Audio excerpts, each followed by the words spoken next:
Kan I høre mig derude? Eller skal jeg have noget mere? Jeg vil rigtig gerne sige rigtig hjertelig velkommen til jer alle sammen. Dejligt at se, at der er så mange, der er kommet med til at støtte op omkring det her. Det var jo som sagt et par stykker, der blev enige om, at det kunne simpelthen ikke være rigtigt, det regeringen var ude og lave sammen med Birkær. Så vi blev enige om, at nu skulle vi have gang i Aalborg, det skal jeg også lov for, at vi har fået. Rigtig hjertelig velkommen. Jeg har så lige nogle informationer, inden vi går til den første tale. Der er et par ældre, rigtig pæne herrer, der går rundt med en gul spand derude blandt jer. Og jeg vil opfordre til, at I alle sammen giver en krone og putter i den spand. Og det er kun en krone, vi snakker om. Vi skal ikke give 5 eller 10 eller noget som helst.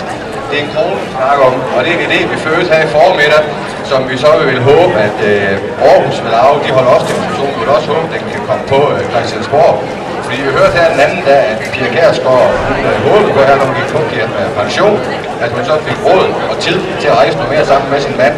Så derfor opfordrer vi alle sammen til at give en krone, for så vil vi dem lige overrække, lige når alle demonstrationerne er færdige, så vi ikke godt kunne rejse helvede til nu. Og det bliver vigtigt til det.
Er der så en grund til, at vi fra fagbevægelsen blander os i det politiske? Det er der nogle af medlemmer, der ikke synes så godt om. Men nu skal jeg fortælle, hvad årsagen er. Vi blander os i det politiske, fordi når nu de der regeringen, og især deres støtteparti, Dansk Folkeparti, som jeg kalder det sorte, når de sætter vores gode samfund på udsalg, når de laver reformer midt om natten, der driver folk fra hus og hjem, når i den grad prøver at ødelægge den danske model, så er vi nødt til at blande os politisk som fagforeninger. Vi vil ikke sidde stille og se på, at de nedbryder vores gode samfund, som vi har været med til at bygge op. Vi siger stop nu!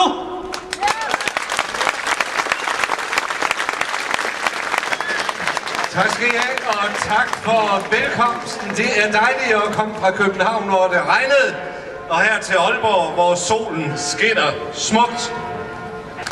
Og vi står ved en korsvej. Vi står ved en reel korsvej i dansk politik. Vi kan vælge, eller danskerne kan vælge regeringen og Dansk Folkepartis vej.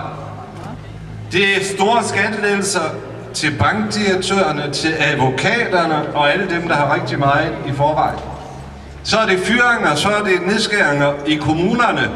Jeg har fået at vide, at jeg ikke må kalde det en massakre. Fint nok, så lad os kalde det et blodbad i stedet for. Men det vi står overfor, er noget af det groveste, vi har set nogensinde, sagde en mand, der engang selv sad i en kommune.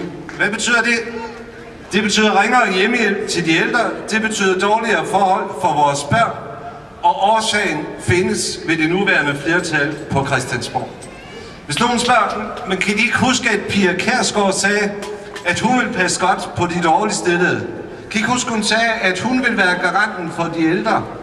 Hun siger også, at det er hende, der har kørt med klatten i de sidste 9 år, og det er fuldstændig rigtigt. Hvordan er det så, det er gået de 9 år med de ældres hjemmehjælp? Der er blevet længere og længere mellem rengøring, mellem personlig hygiejne, med at få lavet mad osv. Og de folk, der arbejder inden for området, løber stærkere og stærkere. Hvordan er det gået med de udsatte grupper? Deres forhold er systematisk blevet forringet de seneste år. Overfor det står så det alternativ, som Socialdemokraterne og SF har fremlagt. Vi peger på det, vi synes er fair, nemlig at vi arbejder os ud af krisen sammen. Hvor vi sammen skaber vækst og nye arbejdspladser. Hvor vi sammen sikrer nye uddannelser. Og hvor vi lader de mest velstillede, dem som har fået de største skattelettelser, bidrage mere gennem en fair skattereform. Det er den vej, vi går til valg på. Men, kære venner, vi har noget andet. Vi har noget, der hedder et krav om retfærdighed i det her samfund. Et krav om, at vi står sammen, også når det er svært, og så løfter vi i flok. Derfor fortsæt, skriv. Hvis de par tusind mennesker, der er her i dag, for eksempel bare hver især overbeviser 1000 mennesker inden næste folketingsvalg, så er det 200.000. Det er jo på den måde, vi tænker, at vi skal have stenen til at rulle. Hvis vi handler sammen, så kan vi forandre Danmark. Vi kan få de her forringelser væk. Vi kan sikre en velfærd, vi kan sikre en fair fordeling, og vi kan sikre en regering, der ikke er bange for at vedstå, at vi taler med folk. Hvad er det for en underlig skyggedebat, der er opstået i de her dage, at det er fordækt at gå rundt og tale med mennesker? Nej, det er det ikke. Det er rigtigt, vi har haft en situation stort set ubrudt siden 2001, hvor man gjorde en dyd ud af ikke at tale med den ene halvdel af Danmark. Det er den situation, vi skal have forandret. Det har vi brug for jeres hjælp til fortsat god